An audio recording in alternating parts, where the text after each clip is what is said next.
of information about myself.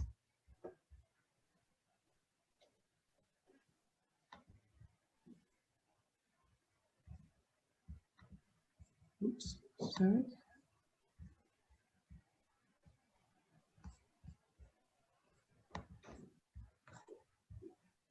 Okay, sorry, here we go. So here's a little bit about myself. As Eva just introduced very generously, I'm the director of the Stevens Estate at Osgood Hill, a town-owned venue that typically welcomes thousands of visitors every year to this beautiful setting for weddings, events, tours, and other special gatherings. I came to work at the Stevens Estate in 2015. I was actually, for those of you who don't know, I was born and grew up in Manchester in the United Kingdom. I've been here almost 20 years. It'll be my 20th anniversary actually tomorrow, December the 2nd in 2000. I came to this country with big dreams.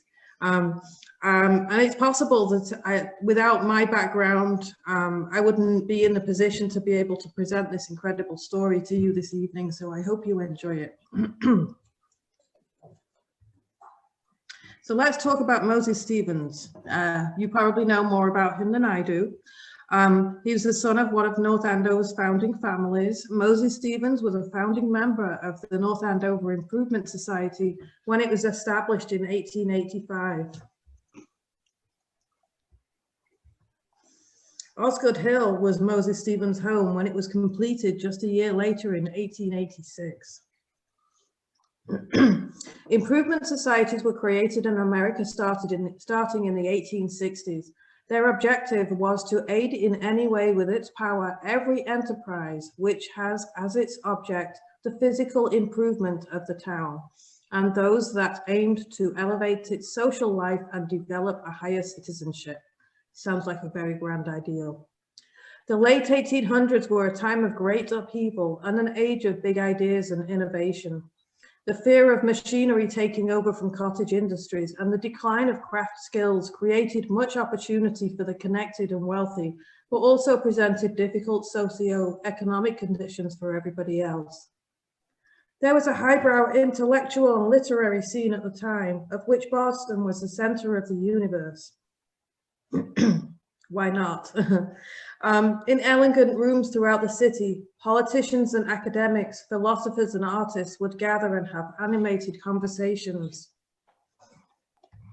In fact, Moses Stevens hosted the North Andover Improvement Society's initial meetings here in the library at the mansion at Osgood Hill. It looks a little different today, not too different. This setting was designed to be a place of conversation, of sharing ideas, bringing together the minds that would create a bold new future and the continued improvement of his town. It was probably Moses Stevens' desire for North Andover to have its own auspicious setting for these after-dinner conversations. Passionate commentary and enlightened discussion on the future of this still young country. It was probably Moses Stevens' desire for North Andover to have, the magnificent marbles, bronze ceilings, designs and symbols inside the mansion, the grand windows overlooking the sweeping driveway and wooded hillside were and still are an inspiration to all who visit. Moses Stevens' intent for Osgood Hill and its purpose in North Andover was no mere self-indulgence, I believe. This is a beautiful picture of Half Mile Hill, just behind the Stevens estate here at Osgood Hill. What limited knowledge we have of Moses' intentions behind Osgood Hill appear to be a mystery beyond what we now know is the obvious preservation of this beautiful landscape. But his vision for Osgood Hill could have taken any shape. The absolute intent behind what we see in the buildings and landscape today reflect a much deeper, richer source of inspiration. We also see a sincere belief in the persistent need for these surroundings to be used for purposes of enlightenment, for the appreciation of art and craftsmanship, and a respect for nature. This, Moses Stevens believed, in turn would compel citizens to become more involved in their community and for the creation of this higher citizenship. This quote from Oscar Wilde conveys the perspective that Moses Stevens may have held. The late 1800s were a compelling period where the battle over the preservation of historic buildings was first fought in the US, beginning when John Hancock's mansion in Boston's Back Bay was torn down in 1863. Moses Stevens was not aware of the permanent challenge that Osgood Hill would bring to North Andover residents in the future. The issues, including how and what decisions were made affecting the preservation and repurposing of old buildings in general, reflected questions about broader social and economic values and priorities at that time, and still do today. Each of Osgood Hill's estate buildings has its own significance and is unique in its own right. The estate was designed in the style of the aesthetic movement, a movement that survived just a few decades until the late 1800s. The mansion today represents one of the finest examples of aesthetic design that still exists anywhere.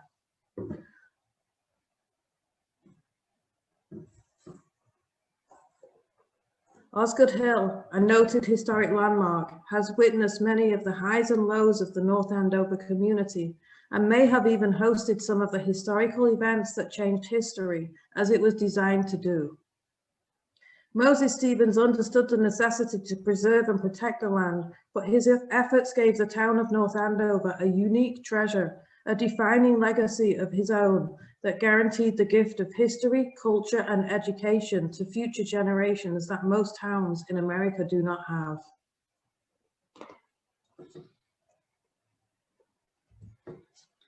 In my time at the Stevens estate at Osgood Hill, a multitude of clues have revealed themselves, as they would to anybody who spent any amount of time here.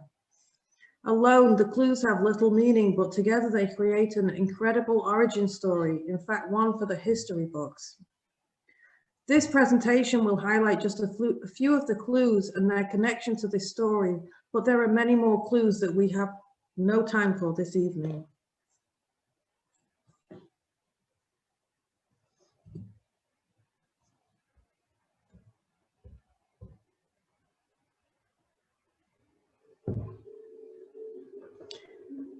My first clue revealed itself to me just after I joined the Stevens estate in August 2015. During a busy summer, thousands of people visit the estate as wedding or event guests. After one such event, a regular walkthrough of the Quiet Again house revealed 2 books that had been left on a beautiful oak desk in the green room. One of these books, St. Morrissey, piqued my attention since I was a former Morrissey-loving The Smiths fan from their hometown of Manchester, England. At the time, I saw no connection with the other book, A Room in Moscow, which you may be familiar with at that time. I took a photograph of the books. This is the photograph that you see today. And then I forgot all about it, and it was archived in my Google Photos. It wasn't until a couple of years later that I realized the connection of the second book. My favorite print, Edward Hopper's A Room in Brooklyn, was the only picture that I brought with me when I landed on these shores almost 20 years ago. And it's in my kitchen to this day. In hindsight, those 2 books set me on a path of discovery that continues to this day.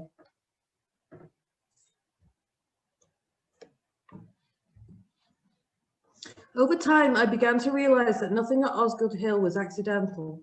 Everything had a purpose, a space, a wall, a window, a niche, a nook, an array of wooden spindles, or a piece of fitted furniture. Over the last few years, I've had many aha moments. When the time of day or season of the year has made a dramatic impression of the sun's rays on a metallic ceiling or created patterns in the elegant brick bonding on the walls. The clues revealed themselves everywhere. It just took a little time. Clues to what? You might ask. In 2015 and 2016, I still wasn't sure what the answer was. It took several years to identify the rich source of inspiration that was the aesthetic movement. But as these clues revealed themselves, a little more digging led me down a rabbit hole of incredulity, of beauty and tragedy that could have been written by one of the great writers. This presentation will lay out some of the clues at Osgood Hill and what secret could possibly be in the answer to the mystery. So many clues. I'm not going to cover them all today. We haven't got that much time. But I'm going to go into a little detail on a few of them. The symbolism. This is the first thing that I noticed. Spindles and bobbins. You may be familiar with my hometown of Manchester as being the birthplace of the Industrial Revolution. It was based around the textile industry, and Manchester's cotton mills were thriving in the 17 and 1800s, just like North Andover's mills were with the Stevens family. These patterns were easy to recognize, but they also opened my eyes to the fact that there would be more symbols. But what did they represent? Obvious to all of us, we know that Moses Stevens and the Stevens family, obviously they have their background in the textile industry, and that was why a lot of the textile symbols are in place still today at Osgood Hill.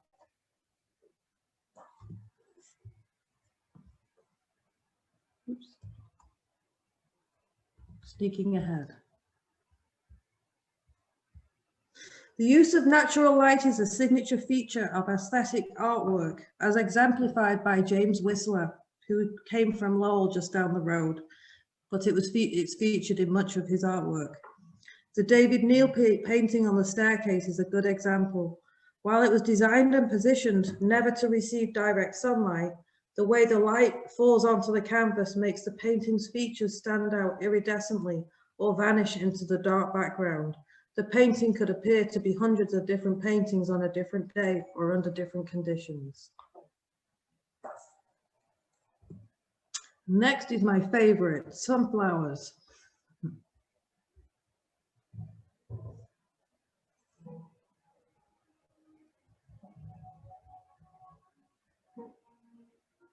Sunflowers are in abundance at the Stevens estate.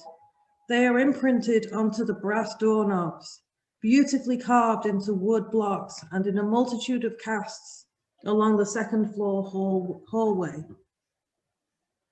In a fireplace or hearth, including the tiny ones on the green hearth tiles in the library that still exist today, and the vivid large sunflowers in the glass tiles surrounding the fireplace in the guest bedroom. Sometimes hidden from sight to be joyously found by the guest reaching for their umbrella in the hall. This that you see now is a carving on the umbrella stand.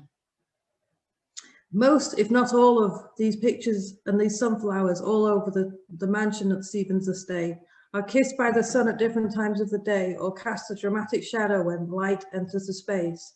Shadows that move, wax and wane like the moon.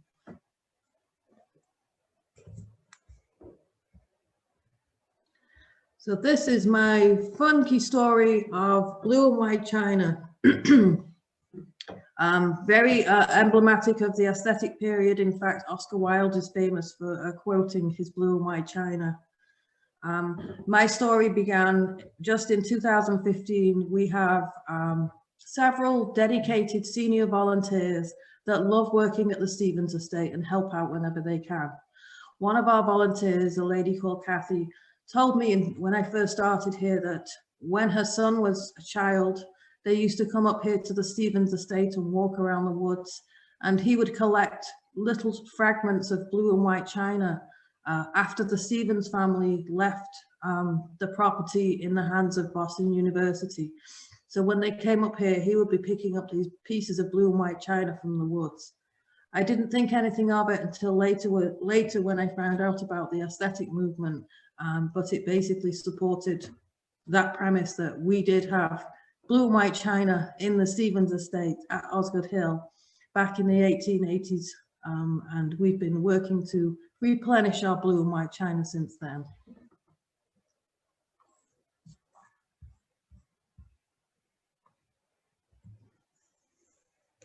So the aesthetic movement was my first discovery at Osgood Hill.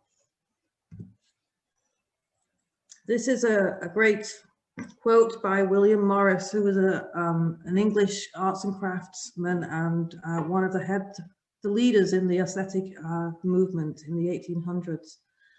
The aesthetic experience, which involves nothing less than a total concentration on the perceptual details of the aesthetic object, is an experience designed to increase consciousness, exercise people's capacity for perceptual awareness and discrimination, and helps them come alive to the sight and texture of the world around them.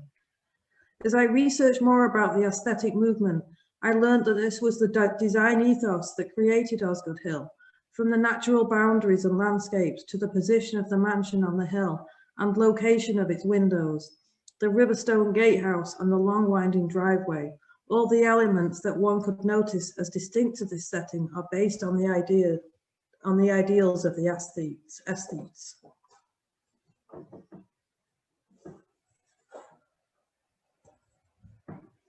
When I first researched, i.e. Googled in my spare time, the aesthetic movement, the first description I found was a quote belonging to none other than Oscar Wilde, which is shown here.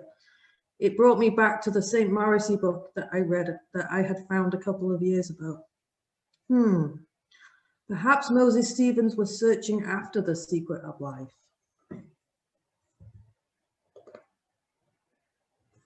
The clues that had already revealed themselves, once re-examined, painted a more in-depth picture of the inspiration behind Osgood Hill.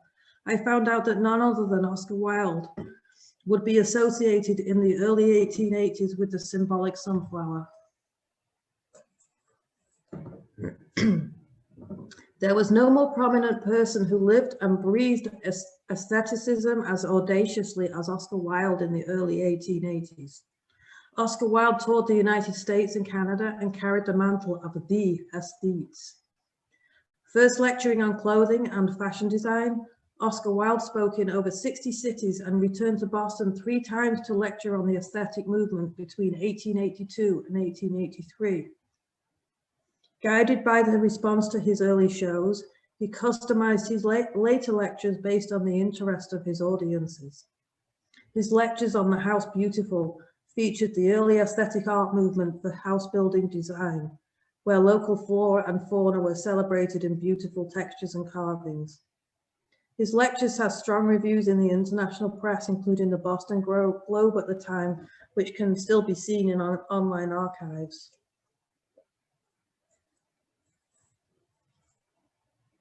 Thousands of pages of words from his North American lectures have also been gathered and preserved in recent years, with cities across the country belatedly finding that Oscar Wilde lectured in their own city over 100 years ago, and the evidence has been hidden for all these years.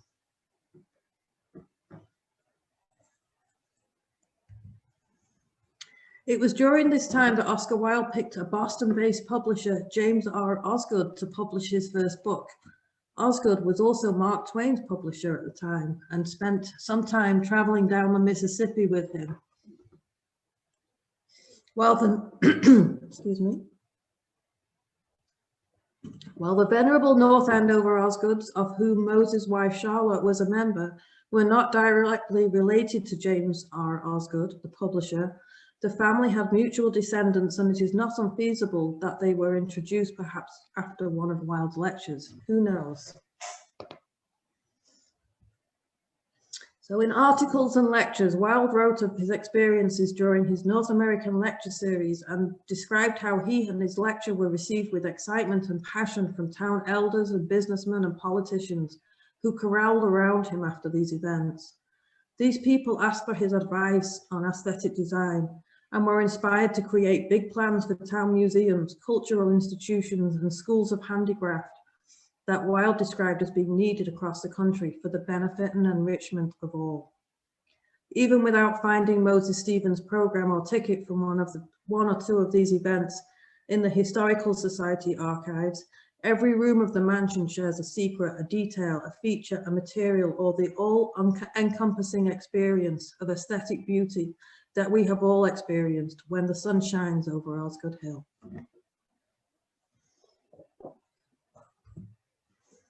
Back in the 21st century, with a little more understanding of the aesthetic movement and the role, excuse me, and the role Oscar Wilde played in it, many more clues would reveal themselves at Osgood Hill.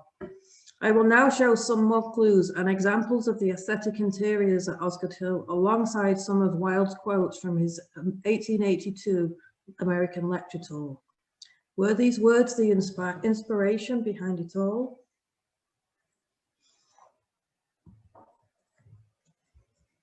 We'll start with the wood carvings. There are hundreds of individual plaques of carved wood at Osgood Hill that are inspired by nature. They feature grapevines, lilies, sunflowers, of course, acanthus leaves, and many other designs. Each was hand-carved and is unique. Again, these carvings are enhanced during the day by light and shadows that cast magical patterns across the walls.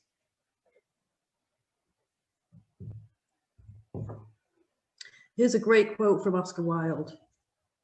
We want to see that you have nothing in your houses that has not been a joy to the man who made it and is not a joy to those who use it. We want you to create an art made by the hands of the people to please the hearts of the people too.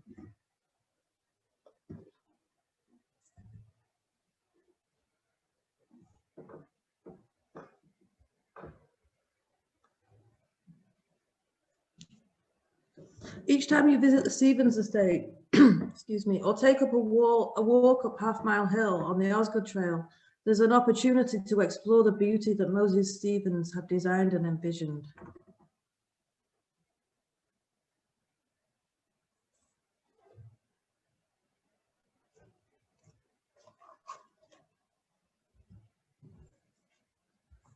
Winter, spring, summer, and fall.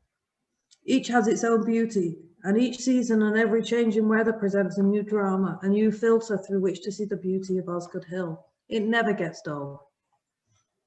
One visit, though, will never reveal all there is to see.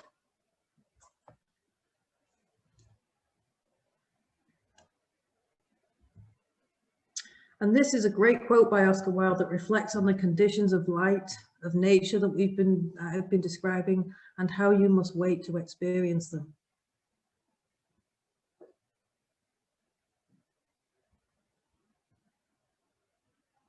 That sunset in that picture was particularly astounding. Talking of which, Oscar Wilde had issued a directive that your workers be inspired by the sunrise as they go to work and return satisfied after a long day at work. Taking a walk up Half Mile Hill to see the sunrise is just as satisfying, as inspiring, if not more so, than the dramatic $1,000,000 sunsets that we see as we depart Osgood Hill after a long day of rewarding endeavours.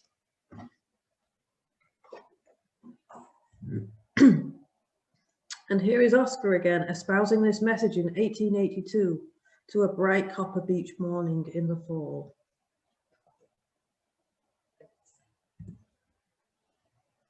And at the end of the day, weary but refreshed for a peaceful night's sleep before we start again tomorrow.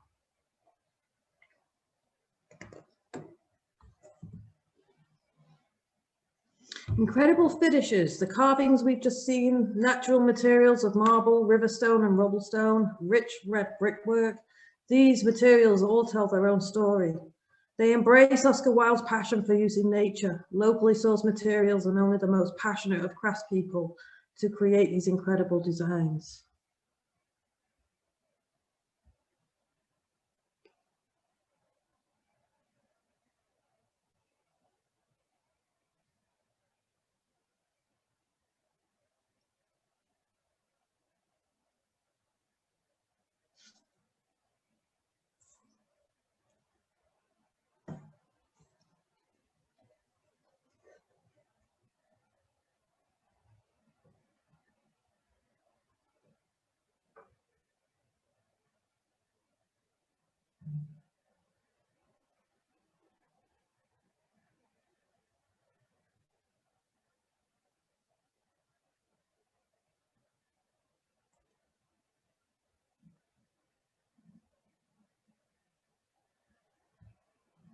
I'll now show a couple of the rooms at Osgood Hill which feature these amazing details. This is the ingle nook in the hall. It proudly features the portrait of Moses Stevens. Is an amazing fireplace featuring locally produced, locally mined stone from, I think, Dorchester, near Boston. carved with what it appears to be the sun's rays that come to life in the late afternoon when the sun comes down on the south side, on the west.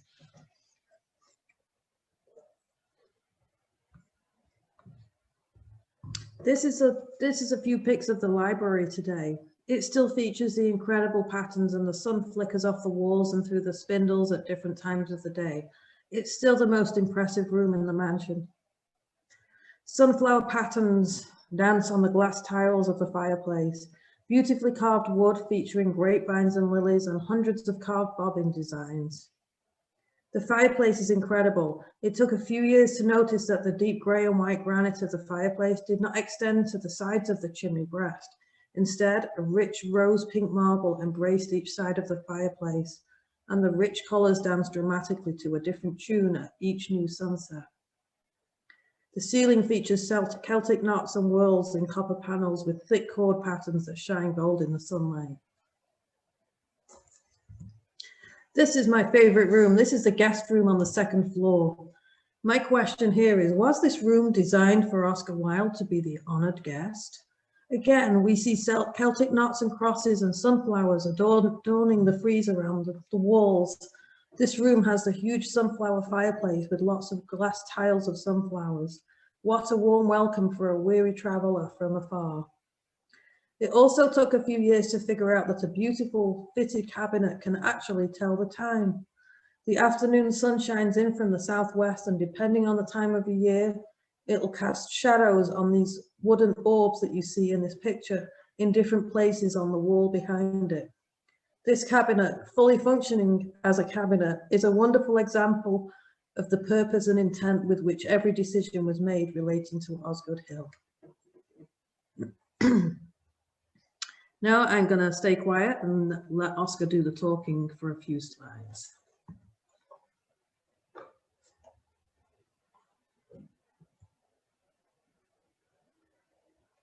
This is a beautiful example of one of the three-dimensional orb shadows that I mentioned on the last slide from this cabinet in the guest bedroom, the sundial cabinet. As you can see, this picture was taken at 4:15 p.m. on an October afternoon in 2019. Just a joke.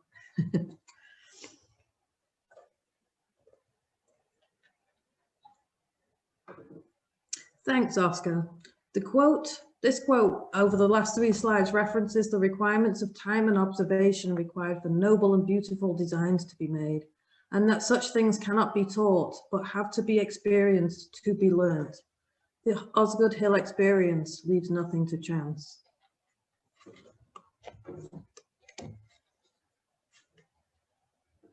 In his lectures, Oscar Wilde talked about the United States as a youthful country and encouraged art forms of all types as a way to a beautiful national life. How an embrace of nature, design, and handicrafts are critical and vital forms of human development that will support a noble and honest citizenry.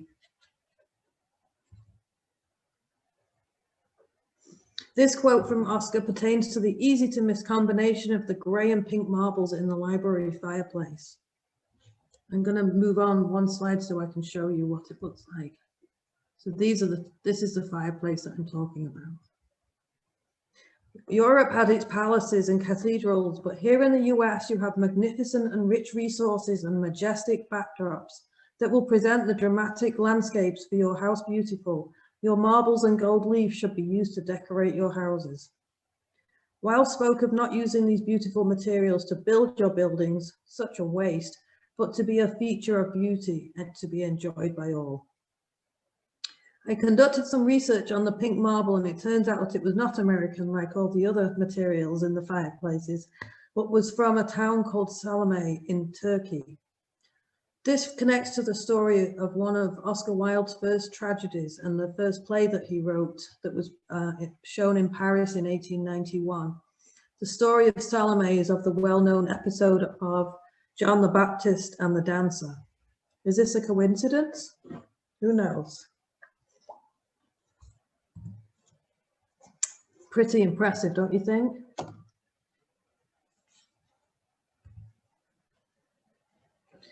The ceiling in the parlor has a beautiful olive green leather finish. However, in the late afternoon when the sun shines as it is setting in the west, you can't miss the gold leaf that completely changes the color and feeling of the room. This is the olive green leather ceiling when the sun is shining on the gold. Quite incredible. More beautiful ceilings. This is one in the oak dining room, and it features scrolls and lily patterns and has really dramatic hoppers and bronze finishes. These last few quotes will give us a suggestion of what Moses Stevens really had in mind for the town and people of North Andover when he thought about Osgood Hill, through the inspiration of Oscar Wilde's House Beautiful. It may also complete his vision of Osgood Hill as a source of strength, spirit, and enlightenment to North Andover and the great nation of America. So we wonder what Moses Stevens was thinking back in the 1880s.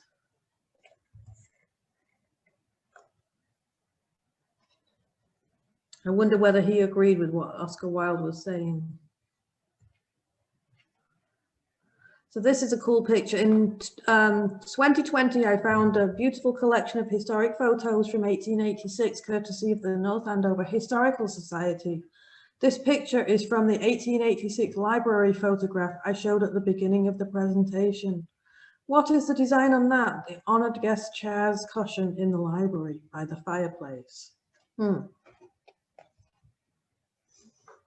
So why don't we know the hidden part of the story of aestheticism and Oscar Wilde? Why don't we see a connection with Osgood Hill? The origin story of Osgood Hill was lost when Oscar Wilde was dragged through the international press less than 10 years after Osgood Hill was built, the result of lawsuits stemming from his love life. His name and reputation were in ruins.